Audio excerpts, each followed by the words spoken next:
All right, guys, we're going to draw a cardinal today. That is our project for fifth grade. But anyone can draw along. Sorry, my kitty cat wanted to jump up on the table already. So, the Ohio State bird is a cardinal, and that's our subject today. All right, guys, I just got a white paper. I'm going to draw with a marker just so you can see it real easily. And then I'm just going to color with crayons, but you could, of course, use any art supplies that you have at home. All right, guys, so let's jump in.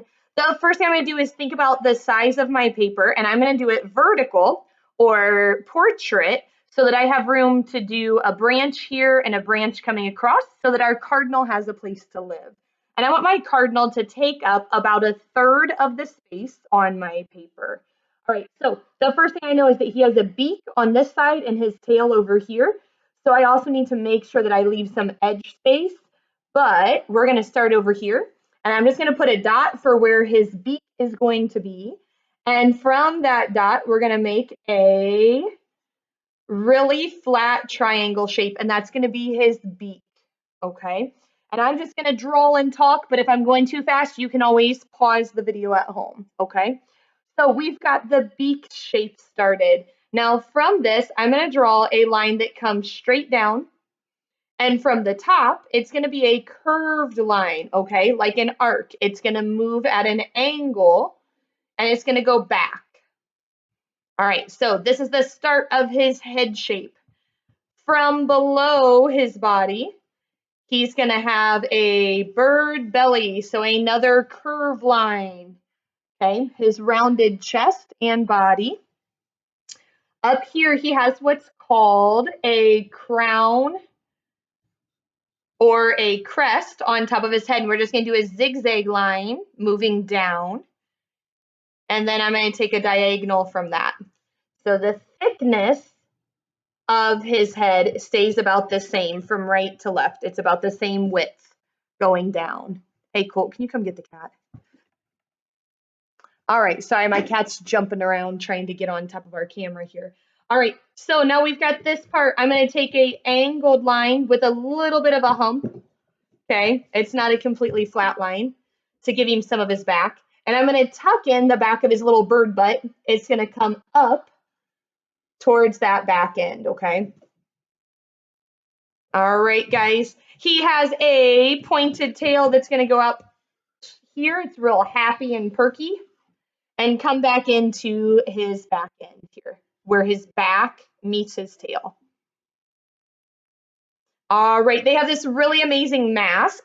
So I'm going to go above the nose, above the beak here, and we're going to make a curved line that kind of bends and comes down into the neck, okay? Almost like a backwards question mark shape, kind of like a backwards question mark. All right, he has an eye inside of that little mask, and then I'm going to color everything else in black and just leave that little eye sit there. All right, his wing is going to be a half circle shape that kind of comes down towards the bottom here. So I'm finding that point where we went from his neck to his back. His wing is going to start there, and I want his wing to kind of sit out behind his tail. So I'm actually going to go ahead and add a little point on there, like a triangle shape. So a curve and then a triangle at the edge here. All right. So on this, we're going to add some fun details, and you guys can, of course, imagine your own. But if you want to copy along with what I'm doing, I'm just going to layer some shapes in. So it's kind of a curve or like a small letter C. And then I just follow the shape of his wing as I move it across. Okay. And it comes upward towards his neck. Okay. And that'll start to build in the shape for his feathers. Looks like they're overlapping each other. All right, on his tail, we can also add some fun shapes in here. So a couple little tail feathers, give it a little bit more depth. Changes the shapes around a little bit. Okay. And before we give him his legs, we need to know what he's standing on. So I'm going to add some organic lines. And organic lines are wiggly and they move. So see how that's not a perfectly straight diagonal line?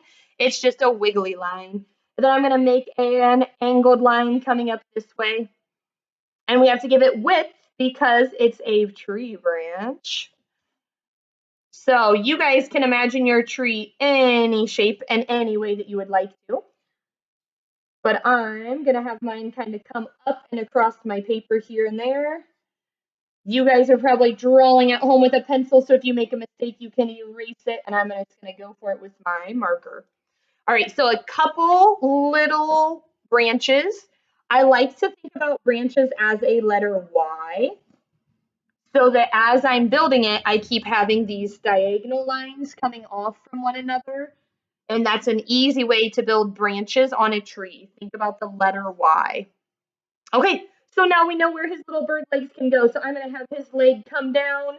It's going to have a bend in it, and I'm going to go around so that he has his little claws grasping or grabbing a hold of that branch. Okay, so it looks like they're wrapping around a tree branch. Okay, and then on this side, he would have another little leg, but you can't see as much because his little fat bird belly's in the way. So I'm going to do the same thing on the other side, but you're not going to see his leg coming out of his feathers as much.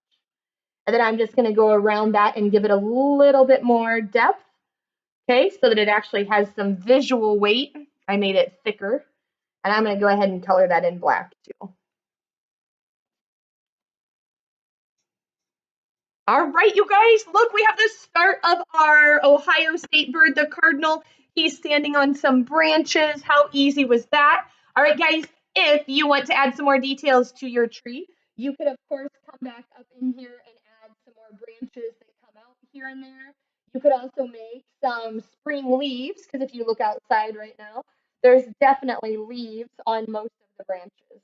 So if you would like to add some more details, you have the creative license to add anything that you want to finish this out, make some more details, add some leaves here and there. Maybe you even want to add another cardinal to your drawing, and that would be perfect as well.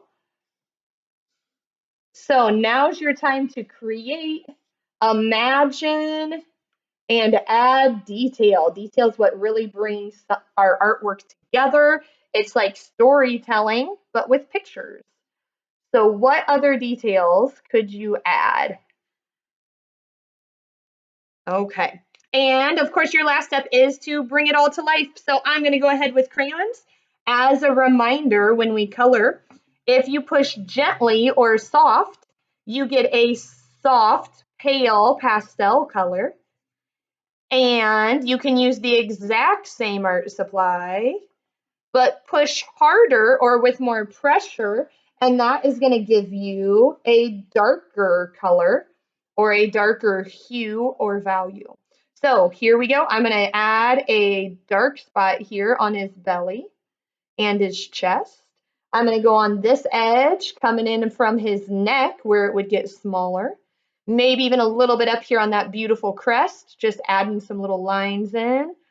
So you can see just very quickly, same color crayon, but pushing with different amounts of pressure can help us to really bring our drawing to life. So you're going to continue to do this across the cardinal. Back here where his little bird butt is, that's smaller than his big fat belly. So I'm going to make that darker so it looks like it's farther away. All right. So different variations on how hard you press with your crayon will help us to create these changes in value. All right, if you want to get real fancy and add in some little lines to make it look like he's fuzzy and there's lots and lots of little bird feathers laying on top of itself, you can do that as well. And don't forget that tail. He needs some bright red tail feathers here and there. Make it look like they're laying on top of one another. All right, so real quickly, you can see how that bird comes together. We're just using crayon, but you can use what you have. I'm pretty sure they have an orange beak, so we're going to lay in some orange. I'm going to even go over that with a little bit of dark orange on the one spot here. I'm gonna imagine that mine has a little blue eye, but I'm pretty sure they're brown. We're just gonna go with blue just to give it a different color there. All right, guys, and the same idea with your tree branches. What color is your tree? Probably a brown, could be a gray and a black if you wanted. I'm gonna push gently, quickly with my crayon. And once I have that put in, I'm also following, do you see how my lines follow the shape? So I didn't color back and forth, right to left. I colored vertical because that's the direction that my branch goes. And this branch is going diagonal, so I'm coloring on a diagonal. And this just helps to create a little bit of that texture to make the tree branch looks like it has the bark laying on top of itself. All right, same idea that we did here with our birdie. I'm going to add in a darker layer on one side of my branch. So I did the left and the left side and the bottom, okay? The left side or the bottom. And every part of my tree, wherever it's the left or it's the bottom of a branch, we're going to add in a darker, heavier pressure to create a little bit of a shadow on each of those branches. And then if you want to go in and add in a few little texture lines here and there to make it look like this tree maybe has some more bark, you can do that as well. And these are organic lines or free form. They're wiggly, they change. I forgot that little branch. There we go. I'm even going to kind of outline these little skinny twigs that I drew in so that they have a little bit of brown here and there. We're just going to imagine that that one keeps going up. I can add in some more line with my marker there. All right. And your last step will be, if you chose to make yours look like a spring tree, you're going to want some green to create some color here for your leaves. So I'm going to do a quick color on each one. And then you can add another color over the top so that they all look a little bit different. So I'm just going to do a couple here with a different color, a couple with this color, just to change them up a little bit. Again, I'm pushing harder to make the color darker or more vibrant. All right, you guys, so real quick, we colored today and drew with a marker. If you choose to draw first with a pencil, you can always outline everything with a marker if you'd like to. The other step you could always do at home as well would be to add in some sky color in the background to really finish off this drawing real quickly. I want you guys to practice using value, okay? When a color goes from light to dark, pushing heavy or softly with your art supply to show that change from a light blue to a dark blue, light red to a dark red, having those changes in color. And we just did all of that using very simple supplies, just crayons and paper. All right, you guys, I can't wait to see what you make from home and enjoy creating our Ohio State bird, the Cardinal. Thanks for drawing with me.